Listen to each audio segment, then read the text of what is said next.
मेहनत करने से दरिद्रता नहीं रहती, धर्म करने से पाप नहीं रहता और मौन रहने से कभी कलह नहीं होती। सुप्रभात, मैं हूं प्रतिबिंब शर्मा आपके साथ। सबसे पहले नजर मुख्य गतिविधियों पर। उपराष्ट्रपति जगदीप धनखड़ आज एक दिवसीय राजस्थान यात्रा पर। जयपुर में राजस्थान व्यापार समुदाय द्वारा आयोजित विशेष कार्यक्रम में होंगे शामिल। राजस्थान व्यापार समुदाय के प्रमुख सदस्यों की बैठक को करेंगे संबोधित। उपस्थित लोगों का करेंगे मार्गदर्शन। प्रधानमंत्री नरेंद्र मोदी 17वें लोक सेवा दिवस के अवसर पर आज सुबह लगभग 11 बजे विज्ञान भवन नई दिल्ली में लोक सेवकों को करेंगे संबोधित। लोक प्रशासन में उत्कृष्टता के लिए पुरस्कार भी करेंगे प्रदान।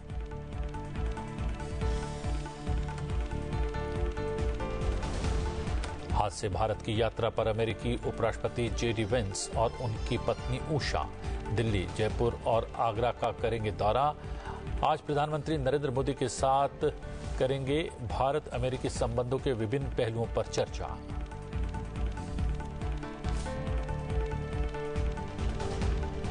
कुश्ती का खेल भारत की मिट्टी की खुशबू में रचा बसा। लोकसभा अध्यक्ष ओम बिरला ने रविवार को कोटा में अंडर 20 राष्ट्रीय कुश्ती प्रतियोगिता का किया शुभारंभ। कहा, कुश्ती प्रतियोगिता से भी युवा खिलाड़ी आएंगे सामने जो भविष्य में भारत को गौरवान्वित करेंगे।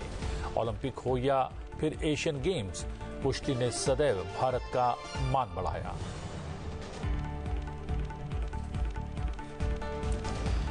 क्राउन प्रिंस मोहम्मद बिन सलमान के न्योते पर प्रधानमंत्री नरेंद्र मोदी 22 अप्रैल को 2 दिन की यात्रा पर जाएंगे जेद्दा। प्रधानमंत्री मोदी का खाड़ी देश में तीसरा दौरा। पिछले 4 दशक में किसी भारतीय प्रधानमंत्री की जेद्दा की पहली यात्रा। यात्रा के दौरान वहां के नेतृत्व के साथ मुलाकात और द्विपक्षीय वार्ता करेंगे। एनर्जी और डिफेंस समेत कई अहम सहमतियों पर लगाएंगे मोहर।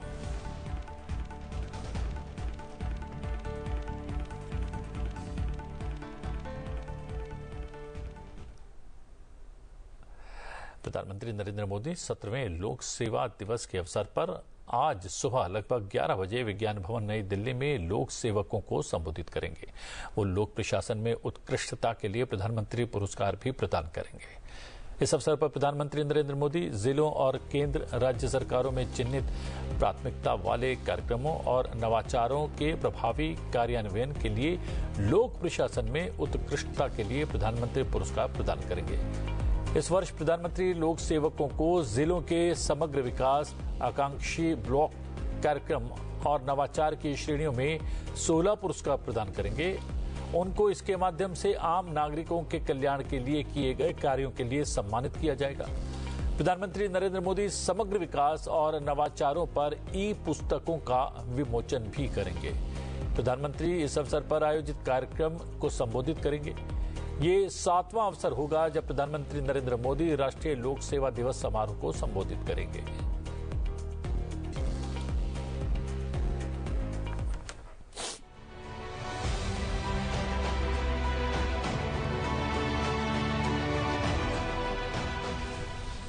आजादी के अमृतकाल में देश के स्वाधीनता सेनानियों के सपनों को पूरा करने का दायित्व हम सभी पर है। हमारे पास समय कम है, लेकिन सामर्थ्य भरपूर है।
प्रधानमंत्री नरेंद्र मोदी 22 अप्रैल को सऊदी अरब की 2 दिन की यात्रा पर जेद्दा जाएंगे। ये पिछले 4 दशक में किसी भारतीय प्रधानमंत्री की जेद्दा की पहली यात्रा होगी। क्राउन प्रिंस मोहम्मद बिन सलमान के न्योते पर 22 से 23 अप्रैल को हो रहा ये प्रधानमंत्री नरेंद्र मोदी खाड़ी देश का तीसरा दौरा है।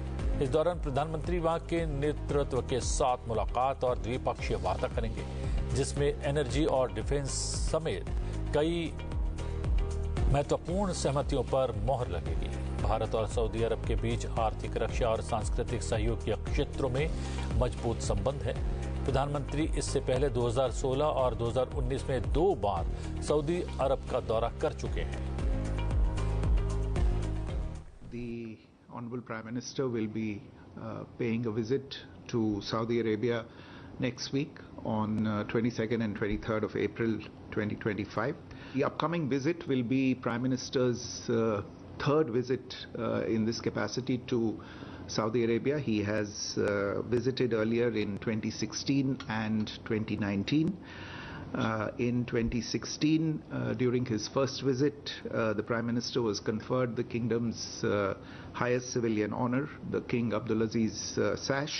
During Prime Minister's second visit, the two countries signed the agreement on establishing the Strategic Partnership Council, which is a high-level council at the summit level to steer relations between the two countries, and the upcoming visit will be an opportunity to hold the second summit level meeting of this Strategic Partnership Council. The visit provides an opportunity to build on the already strong relations with this strategic partner. You're also aware that the Prime Minister and the Crown Prince share a very close personal relationship with a lot of warmth and respect for each other, and the bilateral relationship has gained a lot from strategic guidance at the topmost level. And there has been significant momentum also in this relationship in recent years. अमेरिकी उपराष्ट्रपति JD Vance और उनकी पत्नी उषा, साथी बच्चे Ivan, विवेक और Mirabel Bharat यात्रा पर आज सुबह लगभग 10 बजे दिल्ली पहुंचने वाले हैं। इस दौरान वह प्रधानमंत्री नरेंद्र मोदी के साथ वार्ता करेंगे। अमेरिकी उपराष्ट्रपति आज शाम 6:30 बजे प्रधानमंत्री नरेंद्र मोदी से उनके आवास पर मुलाकात करेंगे।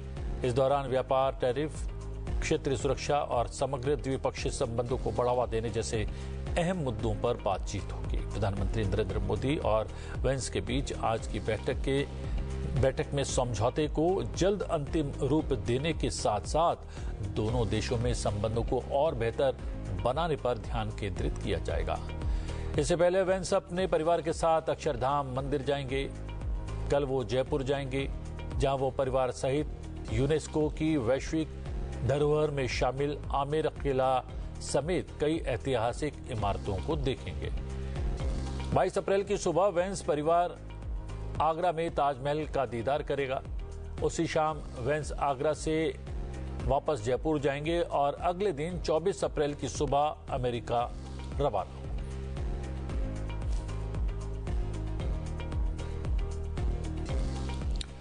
उपराष्ट्रपति जगदीप धनखड़ आज 1 दिवसीय राजस्थान यात्रा पर जा रहे हैं। अपनी राजस्थान यात्रा के दौरान उपराष्ट्रपति जगदीप धनखड़ आज शाम 4 बजे जयपुर में राजस्थान व्यापार समुदाय द्वारा आयोजित विशेष कार्यक्रम में शामिल होंगे। उपराष्ट्रपति कार्यक्रम में मुख्य अतिथि के रूप में सम्मिलित होने वाले हैं। उपराष्ट्रपति राजस्थान व्यापार समुदाय के प्रमुख सदस्यों की बैठक को संबोधित करेंगे और वहां उपस्थित लोगों का मार्गदर्शन करेंगे। इस कार्यक्रम का आयोजन जयपुर के ताजमहल पैलेस में होगा। इस कार्यक्रम का सीधा प्रसारण आप संसद टीवी पर देख सकते हैं।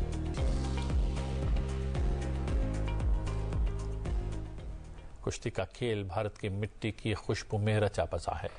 ओलंपिक हो या फिर एशियन गेम्स, कुश्ती ने सदैव देश का मान बढ़ाया है। अंडर 20 राष्ट्रीय कुश्ती प्रतियोगिता से भी ऐसे युवा खिलाड़ी सामने आएंगे जो भविष्य में भारत को गौरवान्वित करेंगे। लोकसभा अध्यक्ष ओम बिरला ने रविवार को कोटा में अंडर 20 राष्ट्रीय कुश्ती प्रतियोगिता का शुभारंभ करते हुए ये बातें कही। कुश्ती वह गेम है जो गांव की मिट्टी की खुशबू से पैदा होती है। हर गांव के अंदर, ढानी के अंदर, जीवन के प्रारंभिक हिस्से के अंदर, उस मिट्टी के अंदर हमारा खिलाड़ी जरूर खेलता है। और यही कारण है कि भारत के अंदर कुश्ती परंपरागत भी है और संजय सिंह जी के नेतृत्व में ये कुश्ती परंपरागत के साथ विरासत को लेकर आधुनिकता की ओर भी बढ़ रही है। और इसीलिए इस समय भारत के नौजवान दुनिया के अंदर भारत का झंडा लहरा रहे हैं। अलग अलग क्षेत्र के अंदर, अलग अलग अंतर्राष्ट्रीय मंचों पर वह मेडल लेकर भारत के गौरव सम्मान को बढ़ा रहे हैं। और हम सब जानते हैं, जीवन के अंदर मन और शरीर को स्वस्थ रखना हो तो खेल के मैदान में जरूर आना चाहिए। और विशेष रूप से खिलाड़ी जो आता है, जो कुश्ती का खिलाड़ी आ रहा है, वह मन से भी, विचारों से भी, शारीरिक सामर्थ्य से भी और विशेष रूप से तकनीकी रूप से भी व्यापक रूप से दक्ष होता है। लोकसभा अध्यक्ष ओम बिरला ने कहा, कुश्ती केवल एक खेल नहीं बल्कि ये जीवन का पाठ भी सिखाती है। हार और जीत दोनों को स्वीकार करते हुए लक्ष्य की और एकाग्रता से बढ़ने की प्रेरणा देती है। इस प्रतियोगिता से निकलने वाले युवा और पहलवान भविष्य में देश को अंतर्राष्ट्रीय मंचों पर गौरवान्वित करेंगे। प्रतियोगिता में देश भर से आए 800 से अधिक पहलवान हिस्सा ले रहे हैं। लोकसभा अध्यक्ष ने खिलाड़ियों को खेल भावना से प्रतिस्पर्धा करने की शपथ भी दिलवाई। खेल से खिलाड़ियों को नहीं, आम व्यक्ति को भी नया दृष्टिकोण मिलता है कि खेल का मैदान हो या जीवन का मैदान हो, हारना, पराजित होना, निराश होना, लेकिन अपने लक्ष्य के लिए लगातार संकल्प करते रहना। जो हारेगा वही जीतेगा, जो पराजित होगा वही जीतेगा। और इसीलिए हर हार के अंदर जीत की संभावना है, जीत के आत्मविश्वास के साथ आगे बढ़ना है। आज खेल के मैदान में कोई हारेगा, कोई जीतेगा, लेकिन कल फिर हमें जीतना है। यही हमारा संकल्प और आत्मविश्वास होना चाहिए। पुनः मैं आए देश भर के खिलाड़ियों का, विशेष रूप से राष्ट्रीय संघ के अध्यक्ष संजय सिंह जी का, उनके पूरे पदाधिकारियों का और राजस्थान कुश्ती संघ के अध्यक्ष राजीव दत्ता जी, उनकी प्रदेश की और कोटा की इस टीम के सभी खिलाड़ियों को बहुत बहुत धन्यवाद देता हूं। उन्होंने आज अंडर 20 के रूप में कोटा को चुना और यहां से नई संकल्प और ऊर्जा लेकर नौजवान जाएगा और भारत के झंडे और तिरंगों को लहराएगा। आप सबको बहुत बहुत शुभकामनाएं, बहुत बहुत बधाई। जेईई मेंस 2025 के सत्र 2 की परीक्षा का रिजल्ट शनिवार को जारी हो गया। कोटा में रहकर पढ़ाई कर रहे ओडिशा के ओम प्रकाश बेरा ने इस परीक्षा में ऑल इंडिया रैंक 1 प्राप्त किया। लोकसभा अध्यक्ष ओम बिरला ने रविवार को जेईई मेंस परीक्षा में ऑल इंडिया रैंक 1 प्राप्त करने वाले ओम प्रकाश बेरा से मुलाकात की और उन्हें आशीर्वाद दिया और उनके उज्जवल भविष्य की कामना की। ओम प्रकाश बेरा ने भी जेईई मेंस में 300 में से 300 परफेक्ट एनटीए स्कोर प्राप्त कर अपने माता पिता का मान बढ़ाया है। आइए देखते हैं उनसे जुड़ा हुआ विशेष वीडियो।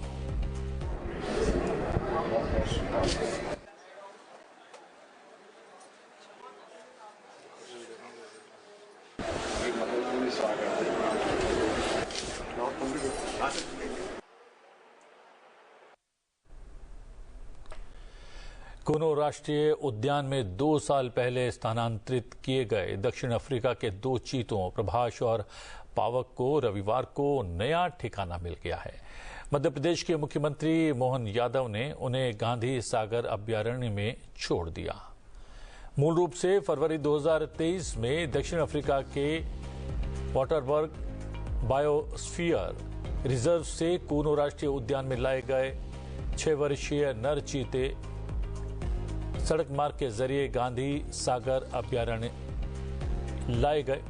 ये अभ्यारण्य नीमच और मंदसौर जिलों में फैला हुआ है।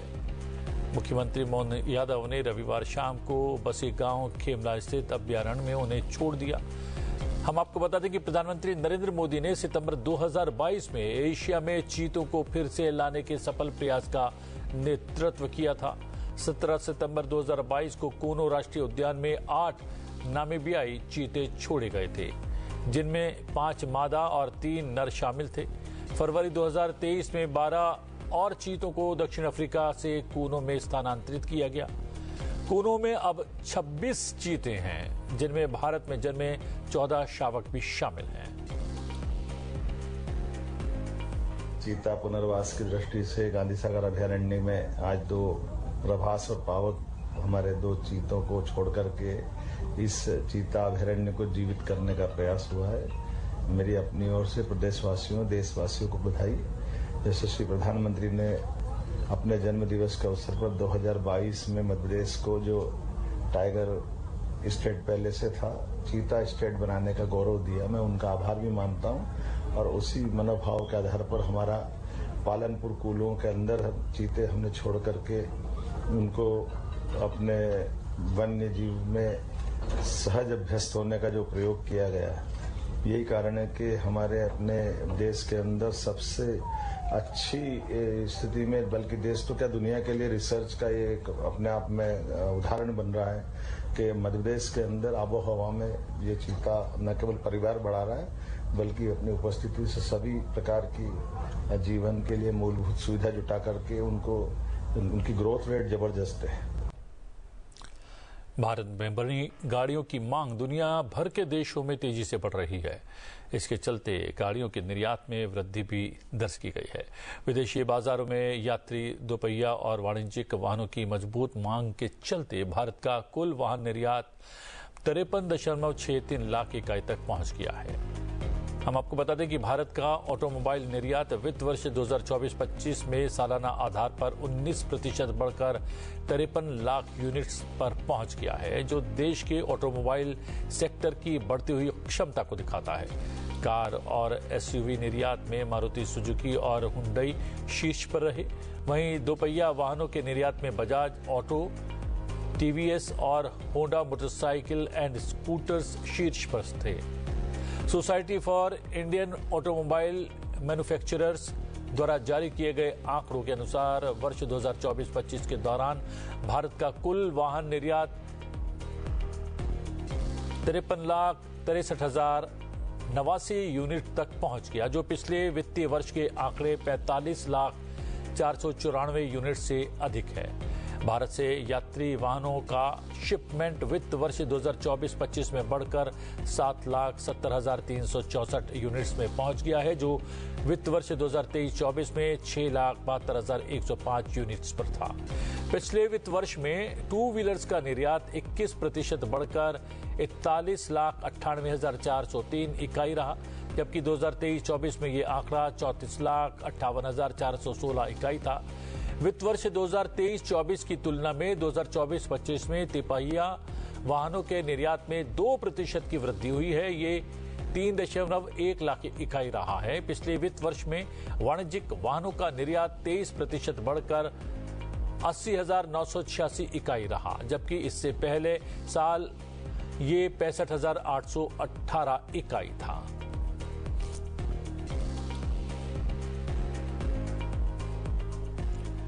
देश में एक बार फिर से मौसम बदल रहा है। मौसम विभाग ने आज जम्मू कश्मीर, लद्दाख, गिलगित बाल्टिस्तान और मुजफ्फराबाद के अलग अलग स्थानों पर गरज के साथ बारिश और बिजली गिरने का अनुमान लगाया है।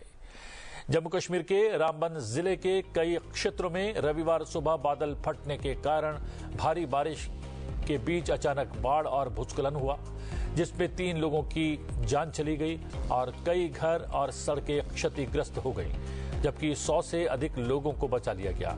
भूस्खलन और मिट्टी धंसने के कारण नाचरी और बनिहाल के बीच करीब 1 दर्जन स्थानों पर सड़क अवरुद्ध होने के कारण रणनीतिक जम्मू श्रीनगर राष्ट्रीय राजमार्ग पर यातायात रोक दिया गया। जम्मू कश्मीर सरकार ने भारी बारिश के मद्देनजर घाटी में सोमवार को सभी स्कूलों को बंद रखने का निर्देश जारी किया है। केंद्र शासित प्रदेश लद्दाख में सभी सरकारी और निजी शैक्षणिक संस्थानों को खराब मौसम के कारण सोमवार से बुधवार तक 3 दिन के लिए बंद कर दिया गया है। समूचे लद्दाख में खराब मौसम ने तबाही मचा दी है। इस कारण फसलें बर्बाद हुई हैं, बिजली के खंभों को नुकसान पहुंचा है और पहाड़ों में चट्टानें खिसकने के कारण सड़क संपर्क बाधित हुआ है। लेह में खराब मौसम के कारण प्रमुख उड़ानें रद्द कर दी गई हैं।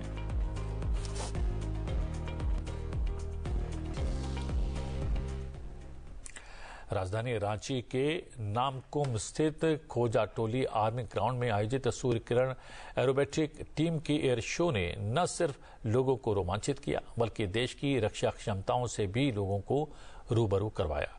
चलते चलते आपको छोड़े जाते हैं इस शो के कुछ विशेष दृश्यों के साथ। आप देखिए ये दृश्य। मुझे दीजिए आज्ञा, बने रहिए संसद टीवी के साथ। नमस्कार।